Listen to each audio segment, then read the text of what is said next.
All right. Hello, everyone. Welcome to Safety Last with Gio. Do you prefer Gio or Giorgio? Definitely Geo. No matter how many times you ask me, the answer's not going to change, man. Do you prefer it if I actually called you Gio in real life? Like, I feel like that would just change our dynamic. No, you definitely shouldn't do that. You should keep calling me Giorgio in real life. um, If you change names now, man, I don't know how I'd react to it. I wouldn't be able to to adapt actually that level of change. talking about weird changes. I thought just to like mess with you for my manuscript, and you're one of the few people, if not the only person apart from my editor, who's actually read or heard my story in full, the Mm, narrative that I'm writing. I thought like the last time I show it to you, if I ever show it to you before it gets published, which is mm. in a few months it should be out. I thought of just changing the main character's name to something like Jonah or something, and sending it to you and Bro, that'll be tripping a you out. power move. I kind of wish you didn't tell me. You just did it, and I could just get mind blown. That would have been awesome. How have you been doing, man, in lockdown? Yeah, man, I'm doing pretty good. As good as anyone can do in lockdown. Mm. We're all sort of freedoms have been uh, Curtailed. curtailed. Ooh, I like that. It's a good word. Yeah, but making the most of it, doing what I want to do. Well, this is something that I've wanted to do with you for a while, and we've actually spoke about this for like a month and a half, and we finally had the opportunity to sit down and make this happen. And that is talk about symbolism, especially through tarots. Correct? Mm-mm. Oh yeah. So this is something that you have been getting into over the last few years. No, is that correct? Few years, few months? It's been I over a want to. year. I want to say it's over a year, not over two. I want to say like a year and a half now. And what got you into this? Because if you think about the normal stereotype, the normal image we think of when we think of tarot cards, Eastern European, old woman, bandana around her head, lives in a caravan, crystal ball. You have none of that. That's true. That's true. I'm really not living up to You're the actually the complete expectations. opposite of that, to be honest. So I'm a bit of an where did this outcast in the tarot interest? community because of that. Like people spit upon me when I enter their tents. So where did this interest in tarot cards come from? Oh man, it's interesting. I got into it from like I think the way I get into a lot of things, and that's through Carl Jung. I'm a huge fan of Jungian psychology, which we might go into for as much as is necessary for the sake of the viewers later on. Once I sort of like, I guess, becomes relevant to explaining it. But I guess like I sort of saw these tarot cards as like a way to engage with the symbolic way that humans make meaning. Hmm. So I saw these cards as sort of like an avenue to pursue communication with symbols, similar to like dream reading. Like when you interpret dreams, the dreams speak to people in a language that is completely, I guess, foreign to our waking language. Hmm. Hmm. Dreams communicate in abstract symbols and images, and that's the nature of our unconscious mind. Hmm. While tarot cards, I suppose, are a way that you can engage with that sort of communication in your waking life. And I guess what drew me to it initially is like, first of all, it's a very fancy way of preambling. Just thought it'd be fun. It'll be interesting to see what's going on with it. The pictures are pretty cool, but at the same time, like, The pictures are cool. oh, dude, the art is great, man. Well, is there like a standard universally accepted tarot card design? Nah, they're all pretty idiosyncratic, but the most popular one is the one designed by Arthur Rider Waite, and that Hmm. would have been in. Let's see. Let me just look this up. Actually, better yet, cut up the part of me looking up so it looks like I know what I'm doing. Just to create the illusion. Let's see. I'm going to leave this in. 1909. 1909. So yeah, the tarot card's been around for even longer than that. Like they've actually been around. They came to Europe from like Egypt in the Middle Ages, I believe. But they sort of didn't start getting used for divination purposes until the 18th century. And divination meaning just to sort of like either see into the future or see some kind of divine wisdom, something that sort of is beyond the scope of what you can see in normal reality. And do you think tarot cards have any difference in compared to other forms of like psychic readings? For example, there's one that I've heard about a few times. I don't know what culture this comes from, but you cut a pigeon and you let the insides fall out. It's quite gruesome, and then you look at the bird insides or the guts, and then you come to a conclusion through that. So I guess my question is: are tarot cards particularly different in comparison to that? I mean, yeah, there's definitely no like sort of gore or mutilation involved. So, Mhm. Apart from gore and the mutilation, is the idea of just seeing something symbolic in an everyday action, an everyday object, is that similar between both?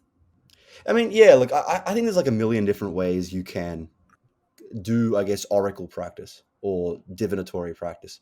And having said that, like, it doesn't really, I just happen to think tarot cards are really neat because the fact that they're so visual and the images in the tarot cards have this sort of, I don't know, deep archetypal resonance. Like, there's sort of these sort of age old mythological characters that appear time and time again over the Hmm. years.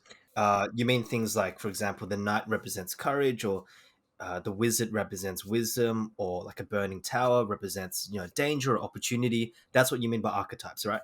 Yeah. So these sort of symbols that occur in stories time and time again, and I guess to bring back around the whole Jungian thing, Carl Jung I was talking about earlier, his psychological theories are that basically human beings are, well, just one of his theories is that human beings sort of we process the world and we understand the world and meaning through our unconscious, symbols.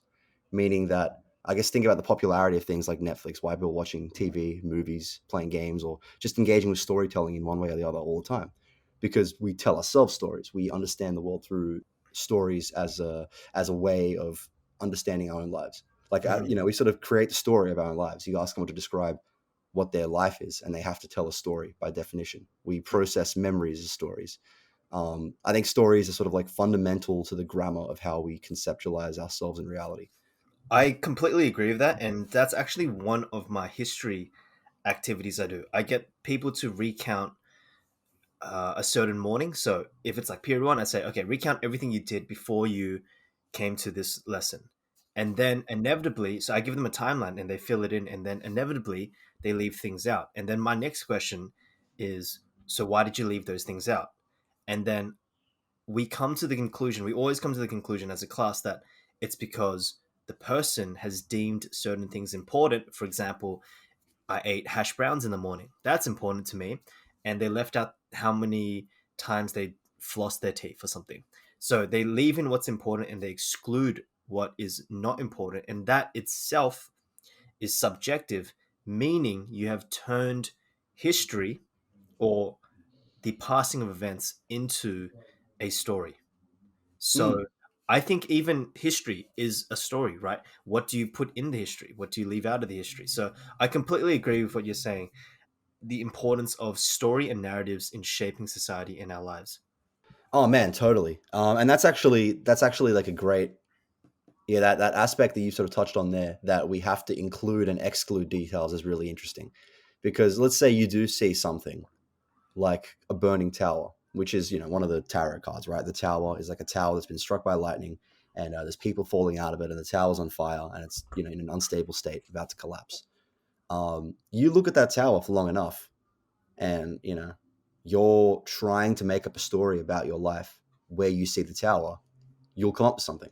You will project your situation onto it, which is this is kind of something else that might separate me from the bandana wearing old lady crowd of the tarot community, and many at large. I might have to sort of protect myself, change my name and identity after this podcast. But I don't actually believe the telling from the future is necessarily, or rather, the tarot card's ability to sort of predict the future is something that is inherent to them, but I think that it's more so projection is a useful mechanism to understand the meaning making and the stories we do tell. Because it's, in a lot of ways, I think, yeah, to go back to your previous question about why tarot rather than, sort of like reading the entrails of a goat, or scrying the surface of a lake of water or a crystal ball or what have you. I think the thing about tarot is that one, it's got the archetypal symbols that we talked about, and then two, it's just a really interesting place that anyone can project onto. I think that the other things are more oracle centered or mystic centered. So, if you gave me a crystal ball, someone who's never been into crystal ball reading, I probably wouldn't be able to sort of see anything significant on the ball. But the beauty of tarot cards is that you can do a reading that actually involves the storytelling of the person getting a read done for them. Hmm. So, like when I approach tarot reads, it's not just like, okay, I'm going to look at these pictures and I've got the magical powers. I'm going to tell you your future because, I know what's going on. It's like, nah, I want you to tell me a story. I want you to look at these pictures, tell me what they mean to you without trying to make something up, without trying to think about what the right answer is. Just sort of like running off the cuff here. What's the natural story that you project onto it? And then there's just depth and breadth of meaning in that alone. And just touching back on what you said about archetypes and the tower being Mm, struck by lightning. Um, so you're saying that archetypes are symbols which often occurs throughout art or throughout understanding or society to the point where it becomes ingrained. It becomes an ingrained common understanding amongst people, and yeah. that's when it becomes an archetype. And for just the audience out there, and correct me if I'm wrong, Gio, but you're thinking that the struck tower is basically the Tower of Babylon from the Bible. And this idea of climbing to heights, almost similar to the story of Icarus, the person who flew too close to the sun with the wax wings and then eventually falling down to the earth. This idea of climbing too high with hubris and eventually being struck down because of that hubris. That is what you mean by the archetype of the struck tower. Is that correct? Well, yeah, I guess those are stories. Those are stories that manifest the archetypes, and perhaps even sort of helped co-create the archetypes. Like from mythology, I guess Icarus, and then also from the Bible, we have, like you said, the Tower of Babel, Wait, in is it which Babel or Babylon? Babel. Uh huh. That's why we have the English word babble. When people are babbling, they're speaking incoherently because after God struck down the Tower of Babel, he also he didn't strike it down. He cursed all the people building it to be unable to speak different languages, and they were unable to Ah, communicate, and then the interesting. tower broke down due to like a lack of cohesion and lack Wow. of unity The among them. symbolism in that. Oh yeah, that's a rich one. We could do a whole podcast about that, but Uh that's huh. that's a whole other thing. Hmm. But yeah, Tower of Babel, right? Babbling. Even our English language reflects this. The tower itself is like we see a rickety tower falling down, and we inherently, even if you don't know that story, the fact that these are the kind of stories that have existed for like thousands of years and sort of have not only informed our ancestors but culture, and sort of like, I don't know, been cross pollinated as well through mythology, like as well, like there's probably also modern stories of other ideas of like tower falling and people being struck down for hubris like Icarus. Like these kind of ideas are just eternal, and whether or not we have the same values about them that the ancients did, there's something about those ancient stories that sort of show us our symbolic inheritance, so to speak. They show us the culture in which we've built our culture upon. But that would also mean that other cultures who are not that close to what Carl Jung was writing about, like for example Chinese culture, I don't really see this idea of the tower being struck down. Does that mean people from an East Asian, or like an African, or just a completely different cultural inheritance, they might look at the tower being struck down and have a completely different reaction to that? Is that fair? Yeah, they totally might. Like it's entirely possible because like the tower isn't inherently this thing that humanity discovered, but it's this thing that has been inherited, and like I guess you could say it exists in a place called the, because we said this is the unconscious of the individual. This is also the unconscious of all the people or like groups of people, which is called the collective unconscious. Mm. And in that, the collective unconscious isn't necessarily the internet between all humanity. It's kind of like it exists to varying degrees. So there's a huge split in the eastern and western world, and there's even more splits between different countries and cultures, and how sort of cultures and symbols have diverged. So it's entirely possible. And you know what, that's part of the reason why I don't like mystic centered readings. There needs to be a level of like willfulness of the participant, the person being read, to sort of want to actually have a go with it and want to tell a story there, because otherwise, it can be useful to use one's own intuition and one's own, I guess, just knack for putting things together. But I kind of see my role, if I am doing a reading with someone else, is to just sort of help them understand what the cards mean to them, not to give them the answer of what I think the cards mean for them. Yo, you know what this reminds me of? I'm Mm. gonna play Guess What's in the Teacher's Head, but Ooh, okay. okay. Everything you just said, I totally agree with, but see if you can get this person's name. You probably can. He was a French postmodernist who wrote about subjectivity. Hmm. That's a lot, actually. I feel That's like a that. that's a lot of French postmodernists, man. Okay, he wrote something. It's a really famous manuscript, and it talks about subjectivity within narrative, especially. Oh man. Do you know who I'm talking about? Like his name starts with R, and his last name is B. Starts with B. Wait a second. R You're gonna kick yourself, man. I'm B. gonna tell you the answer, and you are going to kick yourself. All right, go for it. Roland Barthes. Wait a second. He's French? Isn't he French? I don't know. Is he? I don't know. I just assume. You know what? I have no clue. In my mind, Roland Barthes. I'm thinking of Sartre. I'm thinking of Camus, but like, yeah, I don't know. Is he French? Okay, let's search this up right now. He is French. Damn. There you go. Yeah. Right on. Good flex there. You're a cultured Okay, guy, bro. okay, we can end this podcast right here. Let's go. Stanley wins. Game over. Roland Barthes, he wrote that the birth of the reader needs to come at the death of the author. That Mm, was one of the mm. best quotes, one of my favorite quotes in his basically game-changing essay, which is The Death of the Author.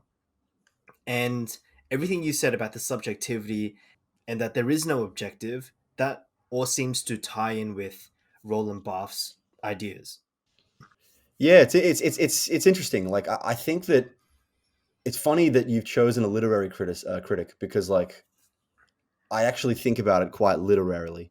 As you and I are both English teachers, I'm sure we don't need to have much debate about the power of like universal themes and stories reflecting individual experiences. That's Mhm. why we shove Shakespeare down kids' throats. Yeah, that's that's fair to say. I'm so sorry. I'm so sorry, kids. But yeah, like I guess that's the thing. Like, not to, well, that's a sidetrack as well. But Mm. I guess even if we think about why it's great, it's not really trying to understand. I guess part of it is appreciating Shakespeare's literary greatness and also what Shakespeare was saying as well. But I think even just having like a personal experience with a story is a really important part of like how we actually engage with stories and how stories are meaningful for us. So in that sense, let's take the story going on in our heads, the story that we use to sort of understand reality, our inner monologue, whether or not we can hear any of it or not, by using, I guess, the inner monologue, or that natural component of story making. The fact that it is sort of like meaning is made individually and it's a personal experience. The author is dead. I guess the authority of the author comes down to us, and that's part of why I like, yeah, guys, I guess going back to what I was saying about the tarot, like the tarot sort of enables you to sort of bring in someone's own personal experience, and you can sort of like, look, the more you put into the tarot, the more you get out of it. Like you can look at it and you can say, oh, these cards are kind of dumb, these kind of funny. You can make it, you can sort of do a surface level read, or even try to make something up. But I think that it really benefits getting something interesting and getting something juicy if you just like, you sort of yield to it and just let the read take on the form that it needs to take on. So I've got a question about Jung. Yes. You were talking about the importance of Jung, and he's referred to as a psychoanalyst. Mm. What is the difference between a psychoanalyst and a philosopher, or just an analyst, or just a psychiatrist? Where is that boundary? Okay. Well, a psychoanalyst is essentially a particular, I guess, form of analyzing someone's psyche. Um, well, there's many kinds of psychoanalysis. Like Jungian psychoanalysis is its own kind, while there's also Lacanian Freudian psychoanalysis, and they've all got, well, I guess Lacanian stems from Freudian, but regardless, they've all sort of branched off in their own direction. In the same way, Jung branched off from Freud's methodology as well. So does that mean simply just a way to see the world, or just a lens to see a person's identity, or just psychology? Is that Yeah, just it's what? essentially it's a means of engaging with people's psyches, like a way of interpreting the contents of one's psyche, and Mm. what I guess different forms of psychoanalysis place emphasis on different things. For example, Freud was notoriously obsessed with sex and sexuality, and he believed that was like the most fundamental aspect towards psychology.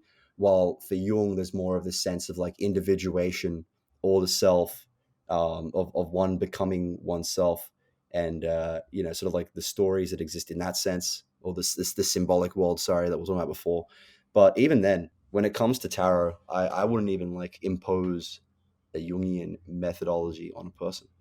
If you are seeing the world in a certain kind of way, whatever way that might be, we want to try and work within that as much as possible. You know what's interesting? I asked questions about tarot cards and Jungian and symbolism to you before, and something I asked was, well, there is the Jungian archetype, or I'm not sure if it's Jungian, but there's definitely the archetype of the overbearing mother, like the mother that won't let the child go out and experience the world. And there's Mm. also the archetype of the tyrannical father. And they're both overbearing, but in a slightly different way. The tyrannical father is usually physically overbearing, physically dominating, abusive, whilst the mother tends to be more emotionally cautious and emotionally stunts the child. Obviously, they branch off in different ways, but they tend to be quite negative.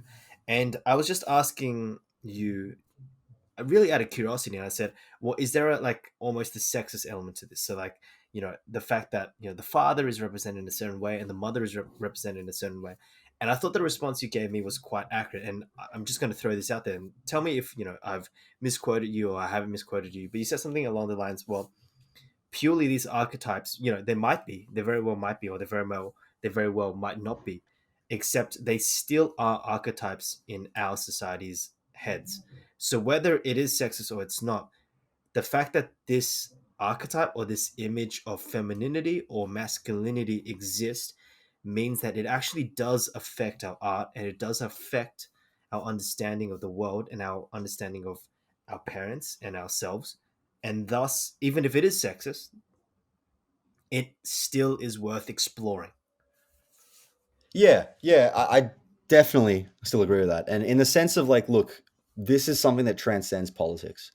This isn't to diminish the importance of politics or having a critical eye towards, our perceptual lens. But fundamentally, there is a misstep in denying one's perceptual lens. It's kind of like, you can't actually reach a new understanding without working within the sort of the means of which your current understanding operates under. And you know what? In a lot of ways, I think that it's a way to sort of stop ourselves from actually engaging with the deep significance of the stories we're hearing if we deny them. Or perhaps the fact that we have things that we deny in our stories is why a lot of these things happen unconsciously. Because the contents of the unconscious, if they were so easy for us to come to terms with, we likely wouldn't, sort of relegate them to the unconscious in the first place. But the fact that there's, sort of problematic elements, is troublesome things, and that might include, sort of holding beliefs at some sort of deep core level that are antithetical to one's own political beliefs, or antithetical to something that you want to believe about yourself consciously at the level of, at the egoic level. And when I say ego, like your ego, your self image, if your self image is at conflict with a part of yourself, chances are that you're going to, like I said, relegate this part of yourself to the unconscious. You banish it to the shadows in a sense to try and, sort of keep it out of your view and deny its existence. But when you put it in the shadows, all you really do is give it the ability to pull the puppet strings without your detection, because you sort of like disable yourself from being able to understand that as a part of yourself. Therefore, you're doomed to be, I guess, held by in its clutches. So it seems like core to this idea of Jungian psychology or just tarot cards is the power and the importance of subjectivity and almost relishing that. So if, for example, we both pull out the what's another tarot card apart from the tower being struck by lightning? I'll pull one right now. Yeah, cool. Let's do that. The Death card. The So it's death the card. classic. Yeah, it's a Grim Reaper with a scythe, Hmm.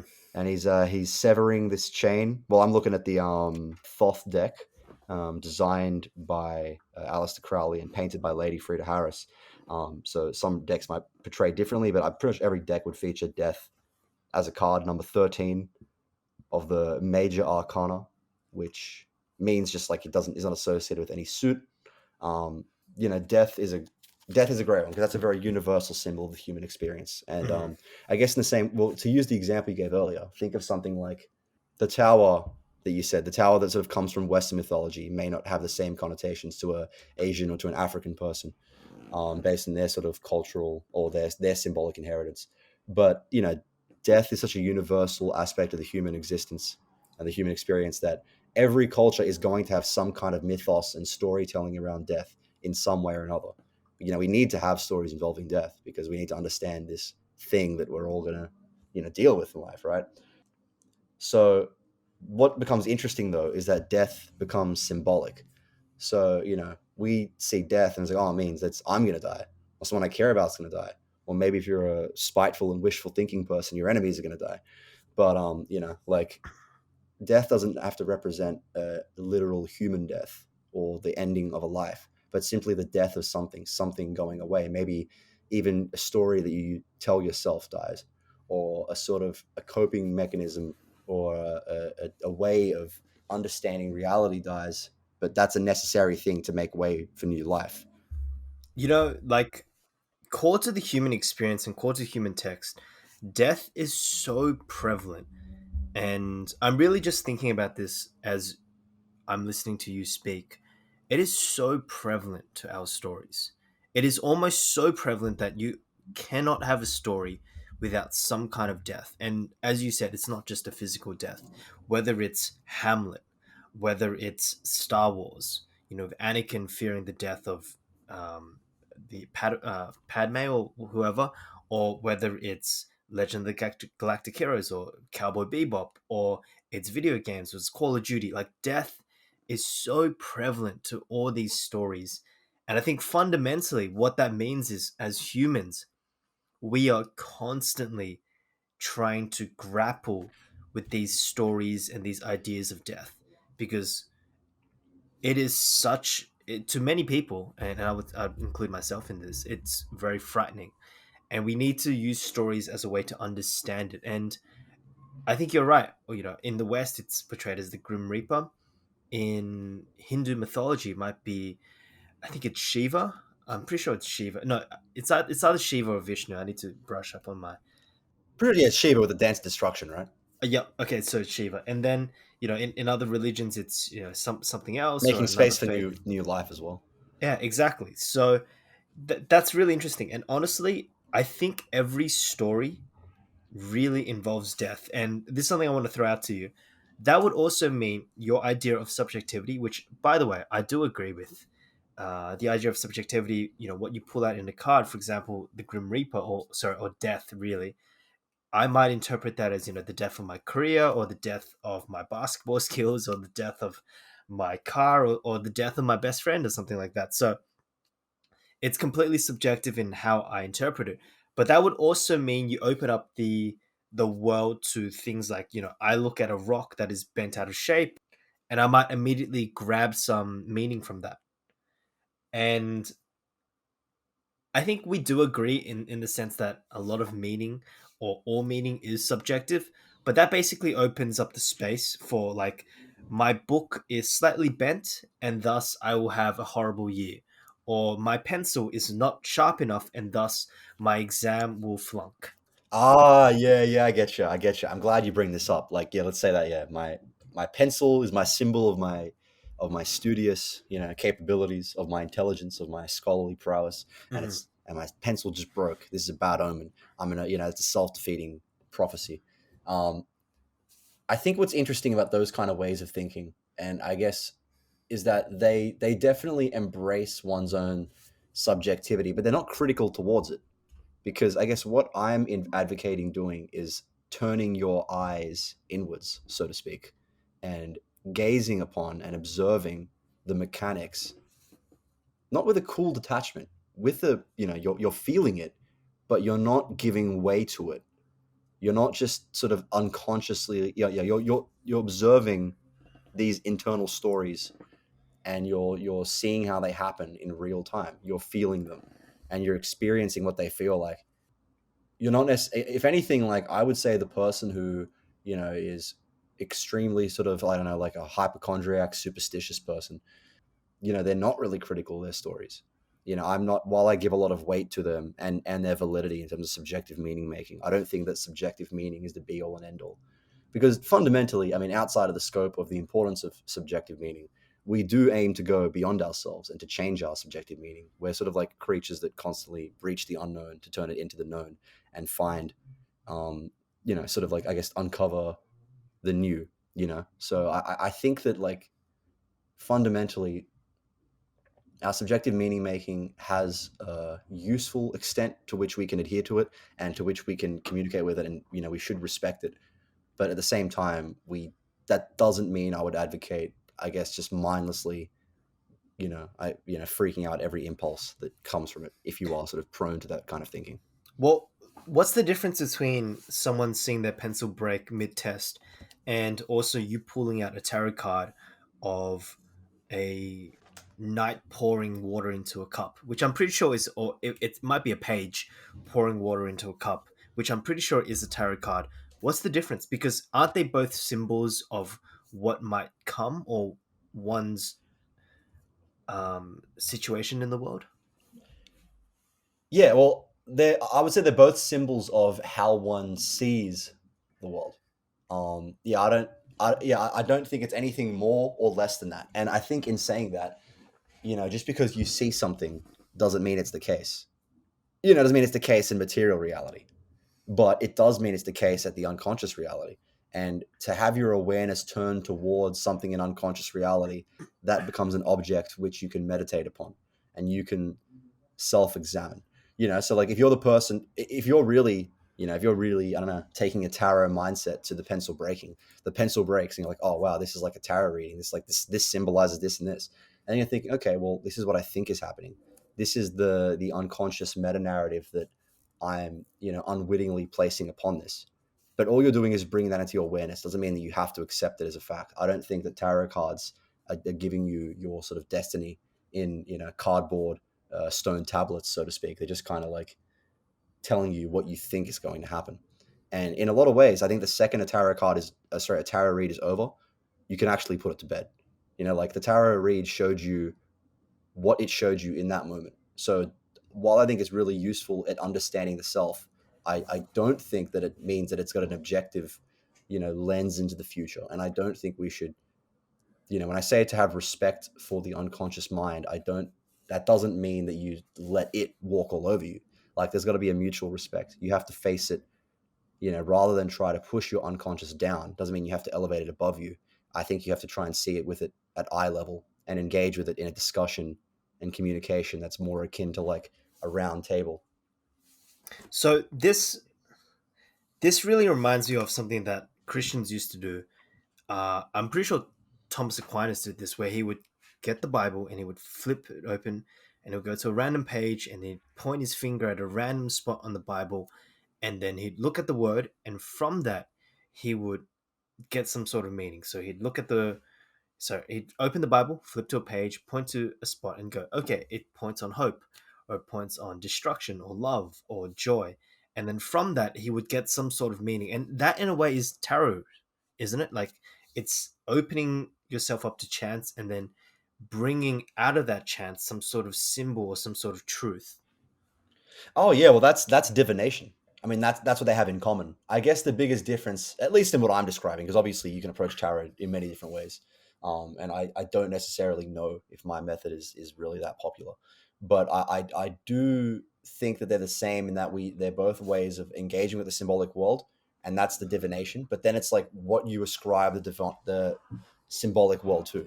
So for example, one in that Christian example, you're sort of immediately going to the word of God and you're seeing how the word of God resonates within you. While tarot, at least for myself, doesn't have that same divine connotation. But even having said that, I think that tarot inherently kind of has a history wherein it's due to its association with the occult. There are a lot of sort of Christians who would think that it's a bad thing and think that there may be a satanic element to tarot cards. But I do believe that what a lot of people understand as the divine and what I understand as the depths of one's own consciousness, inclusive of the unconscious, are fundamentally the same thing. That's that's also a whole other topic. That's an interesting one too, where you believe the tarot stuff comes from. Because a lot of people there who will sort of say it's from the gods. If there's people who are quite very mystic about it. I guess I am mystic in a certain sense, but I think the mysticism is actually fully compatible with like psychological lens of viewing things. At least a Jungian psychological lens, which I don't know if that's very au fait with the current sort of psychiatry climate, but that's not really neither here nor there. You know what this reminds you of? This reminds you of Kanye West lyric. I'm Oh gonna yeah. read it out right now. Human beings in a mob. What's a mob to a king? What's a king to a god? What's a god to a non-believer who don't believe in anything? Damn. Kanye, let him know, bro. Bars, man. Yeah, yeah. Hey, Yeah. yeah, I'm thinking about that in this context. yeah. Yeah, that's a great point. What's a god to an unbeliever? I think the tarot only has as much power as you give it, and as much power as you don't give it. Mm, So I think it's great to give it a lot of power in the sense of like, cool, let's see what's going on. Let's have a sus. I treat it like a meditation object. Like I said, like I'll have a reading, I'll fully embrace that reading, I'll fully embrace whatever came in that moment, and then I'll say, okay, this just showed me that I feel a certain way. It mm, just gave an avenue for certain feelings to come to the surface. Now that those are there, I can engage with them. Doesn't necessarily mean that that is God. And on the other hand, I'm not necessarily, I guess if you give too much weight to your tarot readings, you might believe that destiny is set in stone because you sort of deify it. But on the other hand, you can give no weight to it, and you can be quite atheistic, and you can refuse to acknowledge the story that you're inclined to tell because oh, that's just a story that I'm saying, which I would say, yeah, it is. But there's value in the fact that you're just telling a story. Like the story is inherently a way for you to understand yourself. So really what these tarot cards are is a mirror. You put the mirror up to yourself and then you pick a few cards. It's usually four, I believe. You pick a few cards out and Mm. then from that you get a certain meaning. And that meaning is purely subjective and it's purely born from one's conscious or subconscious. And that's really all it is. And once you leave, that's it. And from it seems like from what you're saying, this experience is purely subjective and it should only be seen as subjective and actually not even be seen as subjective. We should almost relish in the subjectivity and see this as an avenue to explore our depths or our subconscious in a way that we might not be able to normally. Yeah, well, that's the value of subjectivity. Subjectivity is sort of an interface for us to understand what's really happening. I think in a lot of ways, the reason we even have an unconscious in the first place is because we make we make judgments about what we ought to be and what we ought not to be. And it's almost like our very idea that we have things that we should be or things that we shouldn't be stops us from fully acknowledging ourselves. And even at a more logistically simple level, human beings are pretty complex systems, bro. Like, it's hard to, in the same way, you can't look at all the files in your computer at the same time. Your computer, you can only sort of, you can't sort of see all of your memories or all of the contents of your mind or your soul or whatever you want to call it at the same time. Like, we're just too deep for that. And I think that naturally, the things that do get relegated into the depths are there for us to discover. And that's, hey, I want to talk about archetypal stories. The idea of Indiana Jones going into raiding temples for treasures, Zelda dungeons, like India. It's not what's her name, Lara Croft raiding Tomb Raider, The Mummy with Brendan Fraser. These kind of stories, man. These are deep archetypal ones. As well, and I think finding the fact that we see finding treasures in depths is such a I guess an image that resonates with our subjectivity, says something about the way that we actually look at our unconscious experience as well. Like we want to find this stuff, and I think that's why people are drawn to tarot. It's definitely why I'm drawn to it. I know that much. So what's another archetypical story that seems to permeate our culture, but we just don't really see it as anything other than a story? So you're talking about the idea of entering some dangerous place, overcoming the obstacles, and at the very end, gleaming some gem of truth from that experience. Is there any other archetype that you can think of which seems to permeate our pop culture, which we don't really think of? Well, they're all things we don't necessarily think of unless you're into this kind of stuff and you're always thinking about it. Um, but even then, like the stories themselves hide ways that information is revealed to us. Like another great one is the idea of the trickster and the virtue of the trickster. Because what is a trickster? But like you think of a trickster as someone who presents wisdom to you in a form that forces you to really wrestle with it. They're telling you something that's hard for you to understand in a way that's hard to understand, but that forces you to try and understand it. Like if let's take a look at let's say for example the Cheshire Cat from Alice in Wonderland. Sort of like he's a trickster figure, and he seems scary, and he seems like he's sort of malevolent, but fundamentally like he gives Alice kind of wisdom about the world she's entering. Um, the trickster archetype like corresponds in a lot of people correspond with a fool in the tarot cards, and we might even see it in our dreams, like some kind of like sort of jester or someone who sort of like might even be teasing us or mocking us, but in a way that they're fundamentally trying to show us something that we need to know. But we almost need the tension caused by this kind of mocking or confusing delivery to actually understand what they're saying. So the reason why that one's a tricky one for us to appreciate is, let's take a look at, okay, who's a person that you know, sort of who shows someone something about themselves that they don't want to see, but in a way that's unwholesome. We Mm-hmm. could say, like, let's say, like a bully, for example, right? Like, particularly among kids, because bullying kind of like you can naturally see how it happens. Like, yeah, obviously, like it's mean spirited in a lot of cases and it's malevolent, but sometimes, some kids are going to like naturally attract bullying. And now this isn't me making a case for bullying, all right? I'm not saying that bullying is a good thing. But if anything, I'm saying that because bullying is like a bad manifestation of the trickster archetype, we are often inclined to throw out the baby with the bathwater. But we love tricksters. We love, sort of like I think of people like people who sort of like think of the punk rock movement. These are tricksters, right? They're really savagely intelligent people with social criticism, and it's manifesting as like anger, but they'd present their they'd present what they knew in like these sort of clever ways, or these tricky ways, or these sort of satirical kind of ways. Talking to satire, here's a classic one: Jonathan Swift's a Modest Proposal. you know he sort of says, okay, solution to poverty is that Mm-hmm. we eat poor children. It's like, oh, that makes a lot of sense, but obviously he's not really saying that.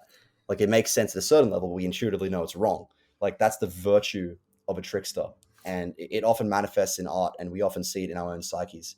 But because of the fact that real life tricksters are upsetting in a lot of ways, like, because you think of things like bullies. Should I make that clear that I'm not advocating bullying? But you know what I mean? Like that's kind of like a negative manifestation of something that happens very naturally, and that we can also lose sight of the value of that because of it. You know that Jonathan Swift's idea of we should eat poor children was obviously satire, and the idea was to mock the English indifference at the suffering of the Irish people. Some English people, or some English politicians, apparently, from what I heard, actually saw that as a method to escape poverty. And that's, I guess, really the power of the trickster, to take the social norm and then to flip it, which is also why we love the Joker. And actually, I would say the Joker has more fans than the Batman. Maybe that's because of Heath Ledger's just excellent portrayal, but the Joker seems to take the truth and then force you to look at it at another angle, and immediately the truth no longer seems that true. And I think that's a really powerful archetype that seems to permeate a lot of places. And I would even say, Zhuangzi, the Chinese or the Taoist, is in a way the trickster archetype, because he takes the truth and then he just manipulates it slightly, which I think there's a lot of importance in actually that trickster archetype. Um, Here's another archetype that I've actually seen quite a lot. And before you were saying that with these archetypes we should try to remove our political or social insights or inclinations, not because our political insights are wrong, but simply just to acknowledge them, and then from there we can, if we want, try to change it or try to keep it the same. But I see the archetype, and honestly this might just show my subjectivity, no, this definitely shows my subjectivity, but the archetype of the beautiful girl who's also very dangerous because of her beauty. So whether it's mermaids, or whether it's Medusa, or whether it's even the Japanese ghost, a lot of them are female, and they tend to have disheveled hair, uh, long disheveled hair. So the long hair represents youth, and at the same time, the disheveled hair, you could say, represents lack of conformity or lack of social cohesion, because their hair isn't plaited in a certain socially accepted way. And this idea of the very powerful and beautiful woman, and you could say in the 21st century, it's the femme fatale. That's really what it is. This archetype exists, and whether we can look at this from a Judith Butler, or a feminist, or a social criticism method, fundamentally this archetype exists, and it still exists in our media, and it still exists throughout history. Yeah, no, yeah, it's interesting because like that's a great example of something that's very politically loaded, right?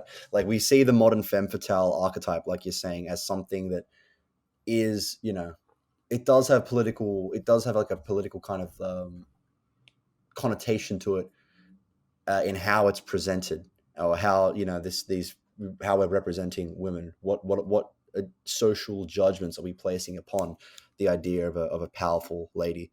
But I think the thing is, we have to understand that, despite political theories sort of, I guess, critique of like the male gaze or orienting things towards a male audience, a lot of the femme fatale's power comes from the power she has over men.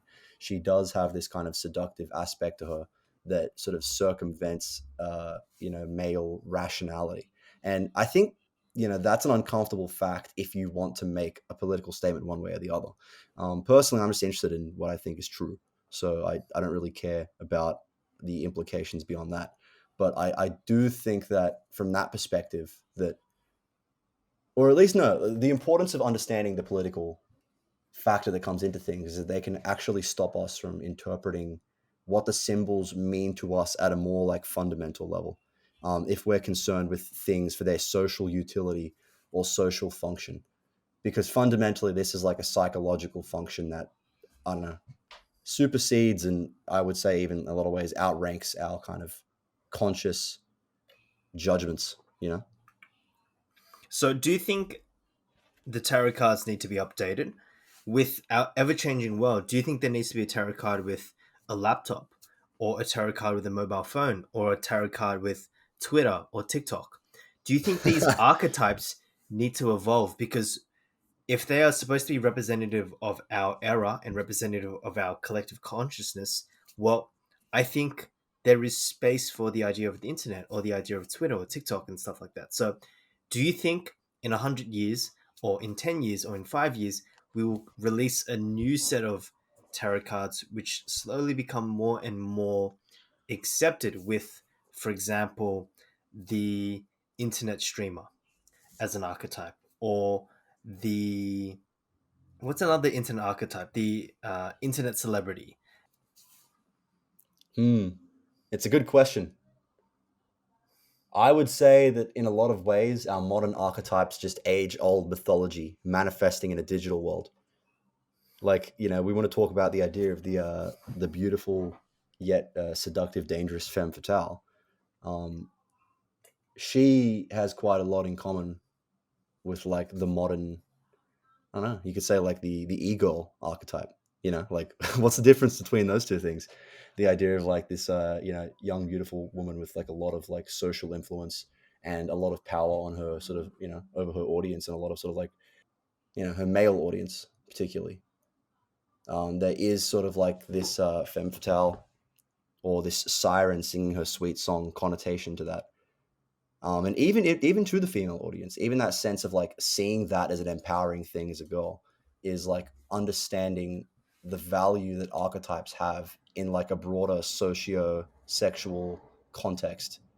You know, like there is this sort of, the archetypes exist in a web. Like we don't just live in archetypes in our own heads, but we understand, oh, when I resonate with this archetype, what does this do for me? And that's why I say the femme fatale as a sign of female liberation. That's politics trying to sort of redeem an archetype that's been in a lot of ways created through the imaginations of men. But simultaneously, like there's a lot of like things that men would consider to empower themselves as well. It's typically things they think would be impressive to women as well, right? So it goes both ways, and I'm not really making any political statement here. I'm just kind of like identifying what I think is the case, and I do believe that a lot of our understandings of archetypes sort of co-informed by, you could say, gender relationships. Man, this is just so. I just find this stuff also interesting, and the fact that we can look at some images on a card, on cardboard, and immediately come to some conclusion of where we are in the world or what this means about my relationship with X, Y, and Z. I just find this so fascinating, and fundamentally, this is the point of tarot cards. It's basically the idea of putting a mirror up in front of one's personality or one's ego, especially one's ego, and from that drawing out certain truths and sort of certain ideas which we can use to then better understand our world. Because really, the fundamental idea of Jung, and it seems like the fundamental idea of tarot cards, is to grapple with our subconscious. And if we can grapple with our subconscious or come to better integrate our subconscious, we can live a better life. And that seems to be the main idea of Jung, whether it's integrating our shadow, not really getting rid of our shadow, but really seeing what our fears and insecurities are and how it manifests in the world, and then sort of integrating that into our own personality. This seems to be the case in tarot. And in a way, it seems to be holding a mirror up for ourselves so we can peer into the mirror, or as Nietzsche would say, peer into the abyss and let the abyss peer into us. And then from that exchange, getting some sort of knowledge from that. Beautifully said, man. It's really, yeah, it's really cool. I think that, yeah, there's that inherent value in, I don't know, the unknown is, I think that's an eternal thing. And tarot cards, fundamentally, they're just one of many ways to Mm, do that. But I think they're something that really works well if you have like people around you that are also like-minded in that way, because that's the other thing too. I like helping people out and facilitating doing reads, but I find I really get the most out of it when I'm doing reads with multiple people who mhm, all have an appreciation for like the, I guess, the gravity of symbolic understanding. And if mhm, you get at least a few people there who understand symbolism and you're doing tarot reads for each other, then you know that others can help you sort of, I guess, divinate the hidden meanings in the tarot cards. And once you sort of say things, they're going to be able to riff off of you and help you contextualize what's coming up and contextualize it as sort of like a communication from the unconscious. mhm. So, one last question before we wrap this up. Is there one tarot card in particular that you draw a lot of symbolism from?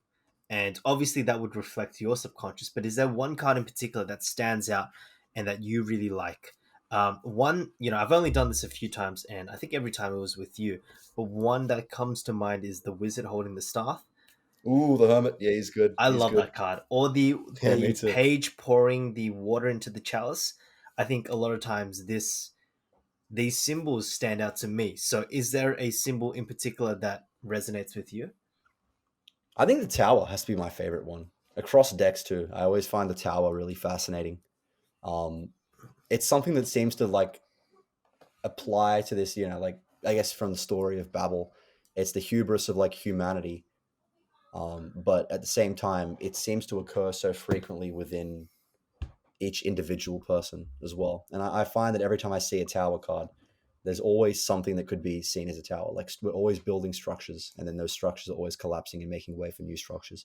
And in a sense, like we shouldn't even necessarily be in this state of lament or feel like we've done the wrong thing by having a tower fall down. It's like, if anything, that's just the part of the process of life. I guess what I really like about that is it makes me think about the grand scheme of like our existences, and just how sort of deeply creative we are, and how I don't know how much human energy there is flowing around. Just the fact that it must fall to making way for the new, I think is always a very exciting thing, you know?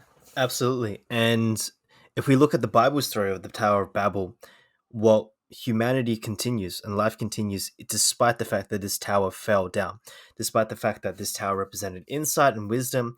Well, humanity has survived since, right?